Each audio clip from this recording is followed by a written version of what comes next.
Some of the video clips to go with the blog on the 4K image torture test as found at the blog at tvspec.com from our 2014 4K camera comparison. We looked at 5 of the new 4K cameras.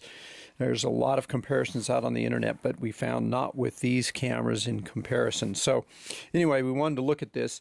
This is showing you the difference, of course, between conventional REC 709 and when you record that same scene in ungraded log, in other words, the log as it looks like without a LUT applied, you're going to see a very milky, flat image, but if you look carefully, you will see a lot of details in the highlights, and in the darker areas of the image, there's a lot you can pull out. So this is the Sony F55 graded after very, very light grading to bring out what details we could see in that canyon in that picture, which is in the shadows in the background. In order to do that, of course, you're going to bring out kind of the worst of the image quality, but we wanted to see, and that's why we call it the torture test.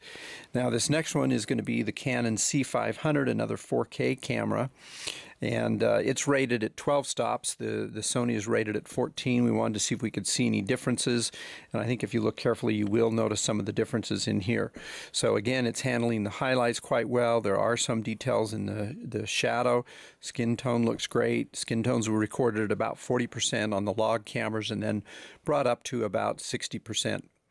The next camera we looked at is kind of an interesting camera. It's the Canon 1DC, which looks like a DSLR, but it's in the cinema series. It does have Canon C-Log, so it can record in log, which we did, and then this is lightly graded to see what details could be brought out in that picture while still handling the highlights and maintaining very respectable skin tone.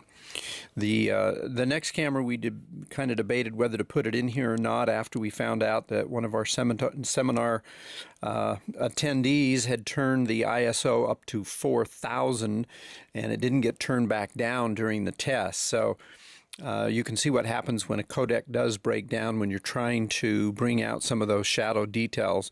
It does start to break apart, but it still handled the highlights very well and the skin tones, but we wouldn't suggest shooting that camera at 4,000 ISO if you're going to do very much grading. We would keep it down at its native ISO. So this last camera is the new Sony Z100. It's a 1/3 inch, really a run and gun camera, not a cinema camera, so it's not really in this class, but we thought it'd be interesting to see how it did. And it handled the highlights very well. You do lose some of the shadow details, and that's where it ended up.